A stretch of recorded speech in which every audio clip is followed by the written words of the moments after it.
የሆነ ነገር እንድትነግረኝ ፈልጌ ነበር። ተሰቅሏል ኢየሱስ ክርስቶስ ለእኛ መጥቶ ተሰቅሎ ሞተዋል መስቀል ላይ። እኔ እኮ ሙስሊም ነኝ። እንደዛ እንዴት እነግርሻለሁ? እንደዛ ብዬ አላምንም እኮ እኔ። አታምንም? አይነው ግን ይነው ማች ሞር ከክርስቲያን ጅስት ታውቀዋለህ ብዬ ስለማምን ነው። እንደዛ ብዬ አላምንም። እንደውም ጥያቄ ነው ያለኝ ራሱ ማለት ነው። ይህ በአዳም የዘላለም ሞት የሚባለው ኮንሴፕቱ ራሱ የመጣው በአዳም ኃጢአት ነው አይደል? የመጣው ጓድ መቀሌ አይደል? በአዳም የተነሳ ነው የዘላለም ሞት የራሱ ኮንሴፕቱ የመጣው ማለት ነው ጣጣው። አዎ። ስለዚህ በአዳም የተነሳ ከሆነ በአዳም የመጣው የዘላለም ሞት ክፍያ እዳውን የከፈለው ወይም ቤዛ የሆነው ማን ነው ብሎ ነው የሚያምኑት? ኢየሱስ ክርስቶስ። ኢየሱስ ክርስቶስ ነው። ጥሩ። አሁን ለምሳሌ እኔ 100 ብር ዕዳ ነበረብሽ አንቺ እኔ ላይ ማለት ነው 100 ብር ዕዳ ነበር። ከዛ አሲያ መጣችና በቃ እኔ ከፍልላታለሁ ግን ነፃ ውጣት ብላ 100 ብር ስትሰጠኝ አንቺ ነፃ ትወጫለሽ አይደል? አዎ። ከዛ 100 ብር ከፍላለሁ ብላ አሲያ መታ በጎን በኩል ከአንቺ ጋር ከተነጋገረች በኋላ በሾርኔ መሆኑ ነው 25 ብሩን ሰታኝ 75 ብሩን ተመልሳ ብትወስደው ዕዳው ተከፍሏል? አልተከፈለም። ኢየሱስ ለዘላለም ነው የሞተው ሲሞት ወይስ ለ3 ቀን ብቻ ነው የሞተው? ለ3 ቀን ነው የሞተው ወይስ ለዘላለም ነው የሞተው? ለ3 ቀን ሞቶ ተነሳ። አዎ፣ ግን ታዲያ ለዘላለም ነው መሞት የነበረበት። የዘላለም ሞት ዋጋው ክፍያው የዘላለም ሞት ነው መሆን ያለበት። ቤዛ ከሆነ አይን ስለ አይን ጥርስ ስለ ጥርስ በሚለው ቤዛ ክፍያ ከሆነ ዕዳው የዘላለም ሞት ከሆነ ከዘላለም ሞት ዕዳው ማንተን ማለት ያለበት ለዘላለም ሞት ነበረ መሆን የነበረበት። ግን ኢየሱስ በሶስተኛው ቀን ተነሳ ይላል። ያ ማለት ማጭበርበር ነው የሚሆነው። አልተከፈለም ዕዳው ማለት ነው። ዕዳው መከፈል ያለበት ለዘላለም ነበር ሞቶ መቅረት የነበረበት። ታዲያ ያ ሁሉ መጽሐፍ ቅዱስ ላይ ያለው ኮንሰፕት ያፈርሰዋል ማለት እኮ ነው። ይሄ ውድቅ ሆነ ማለት በአንድ ደቂቃ በአንድ ሰከንድ ሎጂካሊ ስጠይቂያቸው አንደኛ። ሁለተኛ ነገር ደግሞ ከእኔ ከፋርማሲ መጥቼ የጨጓራ በሽታ ዋጨው አልኩሽ። ምንድነው የምትይኝ አንቺ? ምንድነው የምትይኝ እንደዛ ብለሽ? ምንድን ድገምልኝ። የጨጓራ በሽታ ጨጓራ ያምሻል እንዴ አንቺ? ጨጓራ፣ ስኳር ወይ ደም ብዛት ምን አለብሽ አንቺ? ኧረ ምንም የለብኝም፣ ደህና ነኝ። ምንም የለብሽም። እኔ ደግሞ የጨጓራ የስኳርና የደም ብዛት መድኃኒት ይዤ የመጣውና ዋጨው አልኩሽ። ምን ትይኛለሽ? ለምን ብዬ ጠይቃለሁ። ኦኬ፣ ለምን ብለሽ ለምን እንደምትጠይቂኝ? መጀመሪያ ምንድነው ማለት መድኃኒቱን ከመቀበልሽ በፊት መጀመሪያ ስለምን መነጋገር አለብን? ስለ መድኃኒቱ ምንነቱ፣ ለምን እንደምወጣው፣ ለምን እንደምትሰጠው መጀመሪያ በሽተኛ መሆንሽ መታወቅ አለበት አይደለ? ጨጓራ በሽተኛ ሳትሆኚ ደም ብዛትም የስኳር በሽተኛም ሳትሆኚ መድኃኒት የሚለው ላይ ከመነጋገራችን በፊት እኔ አሞኛል ወይስ አላመመኝም ነው ጥያቄው። ክርስቶስ ቤዛ የተከፈለውና የተሰቀለው ለማን ኃጢአት ነው? ለሰው ልጆች ለኛ ብሎ እኮ። ለማን ኃጢአት? ምን ስለመጣ ማለት ለኦሪጂናል ሲል ነው ወይስ ስለሰራ መጀመሪያ? ስለዚህ ማለት ነው የአዳም ኃጢአት በእኛ ሲመጣ ጄኔቲካል ነው የመጣው። ጄኔቲካሊ ወርሰነዋል ከአዳም። ኦሪጂናል ሲል የሚባል ነገር አለ፣ የውርስ ኃጢአት የሚባል ነገር አለ ነው። ከሌለ በቃ ምንም ጥቅም የለውም ማለት ነው። ስለዚህ የክርስቶስ መሰቀል ምንም አያደርግልሽም። ተመልካች በቀላሉ ካለ ደግሞ ማስረጃ ማቅረብ አለባቸው። ኦሪጂናል ሲል በዘር ሐረግ ውስጥ ክሊር ነው። በቃ ቴንክ ዩ ቬሪ ማች። ተመለሰልሽ? ያ በቃ እንደዛ ነው ማለት ነው። እና በሽታው ሳይታወቅ ህመሙ ላይ ስለ መድኃኒቱ ማውራት አይቻልም። መጀመሪያ በሽታው መታወቅ አለበት። አንድ ሰው ስኳር ህመምተኛ ነኝ እያለ የጨጓራ እንዴት ተሰጨዋለሽ? ህመሙን መታወቅ አለበት። ስለዚህ አሁን ህመሙ ምንድነው? ኦሪጂናል ሲን ነው። ኦሪጂናል ሲን ማለት የውርስ ኃጢአት ነው። ኃጢአት ኔቸር ነው ወይስ ነርቸር ነው ብለሽ ጠይቂያቸው። ግልጽ ያልሆነልሽን አብራርሻል። ኔቸር ነው ወይስ ነርቸር ነው ኃጢአት? ኔቸር አይደለም ኃጢአት። ምንድን ነው? ነርቸር ነው። በእኛ ነርቸር ነው፣ በእነሱ ኔቸር ነው። ኔቸር አይደለም ኃጢአት፣ ተፈጥሮ ሊሆናቸው። በእነሱ ተፈጥሯዊ ነው። በአዳም የተነሳ ጄኔቲካሊ አይደለም የሚመጣው ሳትፈልጊው። ስለዚህ ሳትፈልጊ ነው። በእነሱ ትምህርት ማለት ነው። መጽሐፍ ቅዱስን ታዩና በእነሱ ትምህርት አንድ ሰው ኃጢአት የሚሰራው ኃጢአተኛ ስለሆነ ነው፣ በአዳም የተነሳ አይደል? ስለዚህ በተፈጥሮ ውስጥ ያለ ነገር ከሆነ ምንድን ነው መቆጣጠር ይችላል፣ አለመስራት ይችላል ነው። አንቺ አለመሽናት ትችያለሽ? አልችልም። አለመተኛ ትችያለሽ? ነው።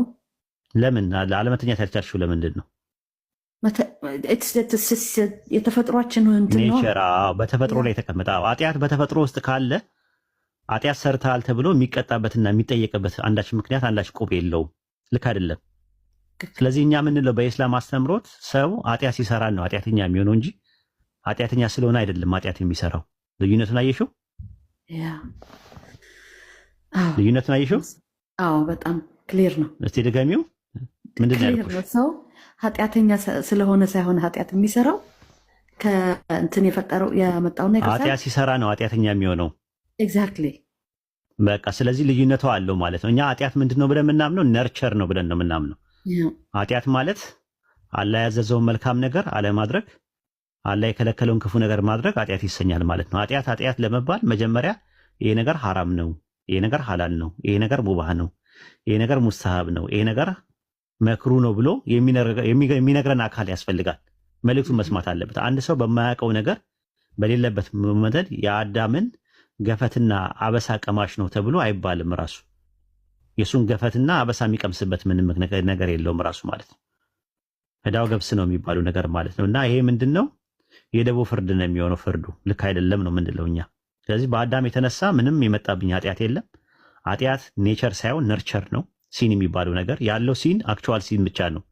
የግብር ኃጢአት ነው። ኦሪጂናል ሲን ወይም ጥንተ አብሶ ወይም ደግሞ የውርስ ኃጢአት የሚባል ነገር እኔ ጋር የለም። እኔ ነኝ የምሰራው፣ እኔ ነኝ የምጠየቀው።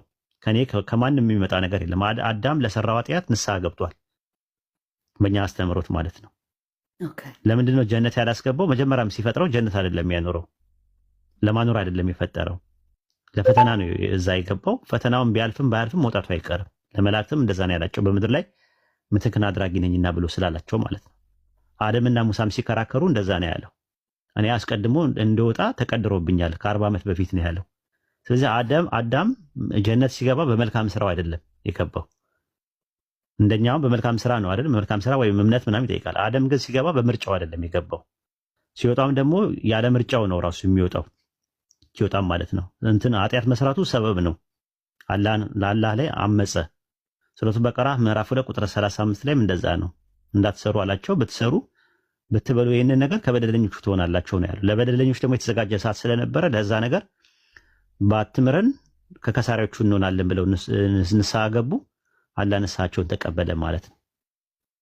ይሄ ነው ትምህርታችን ማለት ነውና ከዛ አንፃር ነው የሚታየው የኛ ያለው የሃርማቲዮሎጂ ትምህርት ወይም ስነ ኃጢአት ጥናት የሚባለው ነገር በጣም ጥልና ጥንፍፍ ያለ ነገር ነው።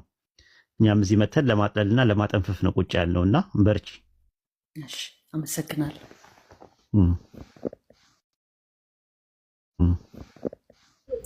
ኡስታዝ ግን የአሁኑ ነገር ላይ አዳምና ሔዋን የሰሩት ኃጢአት በራሱ ነርቸር ነው አይደል? ማለት አላህ Subhanahu Wa Ta'ala አታድርጉ ያላቸውን ነገር በማድረግ ነው አይደል? ያ በቂ ማስረጃ ሊሆነን አይችልም። ኃጢአት ኔቸር ስላለመሆኑና ነርቸር ስለመሆኑ ሲቀጥል ደግሞ ለአዳምና ለሔዋን ሲሆን ኔቸር ሆኖ አድርግ አታድርግ ተብሎ የመጣ ኃጢአት ሆኖ ለኛ ሲሆን ደግሞ ኔቸራሊ የሚሰጠን ከሆነ ይሄ ራሱ ፍትህን ማጓደል አይሆንም ወይ? ፈጣሪን መሳደብ አይሆንም ወይ?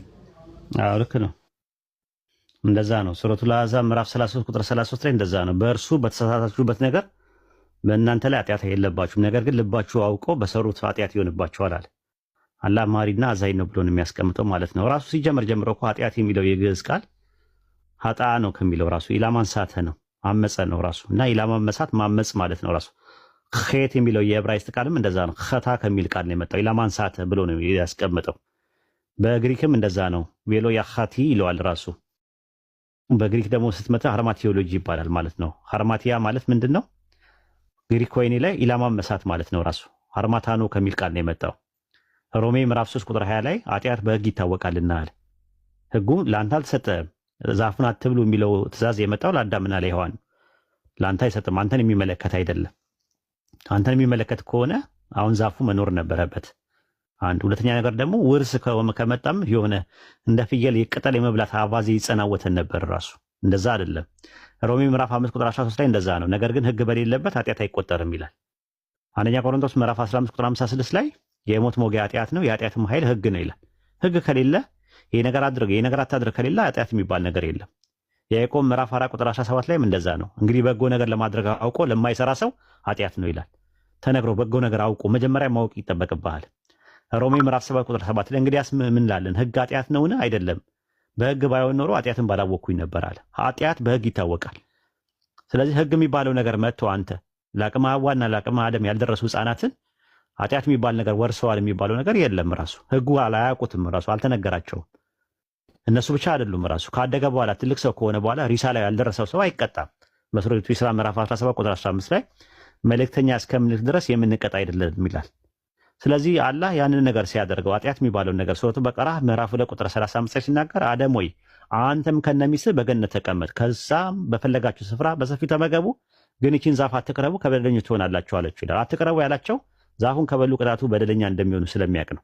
አላህ በደለኞችን ደግሞ አሳማሚ ቅጣት እንደሚያዘጋጅ ሱረቱ ፉርቃን ምዕራፍ 25 ቁጥር 37 ላይ ለበደለኞች አሳማሚ ቅጣት አዘጋጅተናል ይላል።